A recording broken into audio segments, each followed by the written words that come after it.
ഇന്ത്യയുടെ മതനിരപേക്ഷതയുടെ വ്യാഖ്യാനം രാഷ്ട്രത്തിന് മതമില്ല എന്ന് മാത്രമേ ഉള്ളൂ. ഇന്ത്യക്ക് മതമില്ല. ഔദ്യോഗികമായ ഒരു മതത്തെയും ഇന്ത്യ ഉയർത്തിപ്പിടിക്കുന്നില്ല. പക്ഷേ ഇന്ത്യയിൽ മതസ്വാതന്ത്ര്യമുണ്ട്. ഇന്ത്യയിലെ മുഴുവൻ മനുഷ്യർക്കും, എല്ലാ പൗരന്മാർക്കും അവരവർക്ക് ഇഷ്ടമുള്ള മതത്തിൽ വിശ്വസിക്കാം. ആ മതത്തിന്റെ ചിട്ടവട്ടങ്ങൾ അനുസരിച്ച് ജീവിക്കാം. ലോകത്തിൽ ഏറ്റവും കൂടുതൽ ഹിന്ദുക്കളുള്ള രാജ്യമാണ് ഇന്ത്യ.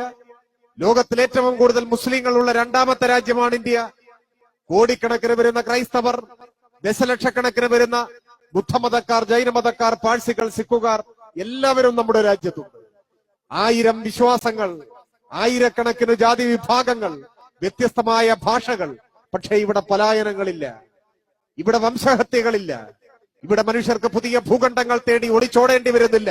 അതിന് കാരണം ഈ രാജ്യത്തിന്റെ മതനിരപേക്ഷതയാണ്. ഈ രാജ്യത്തിന്റെ ഭരണഘടന ഉറപ്പു നൽകുന്ന മതസ്വാതന്ത്ര്യമാണ്. ആ മതസ്വാതന്ത്ര്യത്തെ, ആ മതനിരപേക്ഷതയെ, ആ ഭരണഘടനയെ അംഗീകരിക്കാത്തവരാണ് RSS. ഇന്ത്യയെ മതരാഷ്ട്രമാക്കി മാറ്റാൻ ശ്രമിക്കുന്നവരാണ്.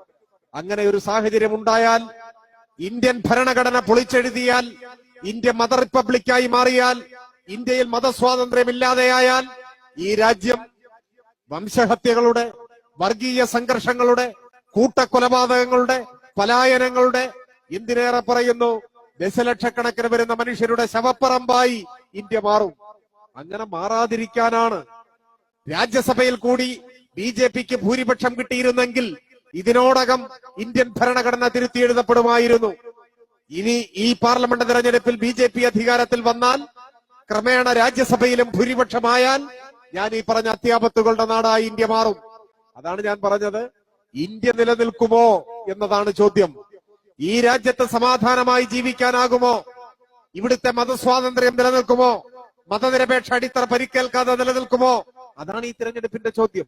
ആ ചോദ്യത്തെ മുൻനിർത്തിയാണ് BJP തോൽക്കണം, സംഘപരിവാരം പരാജയപ്പെടണം,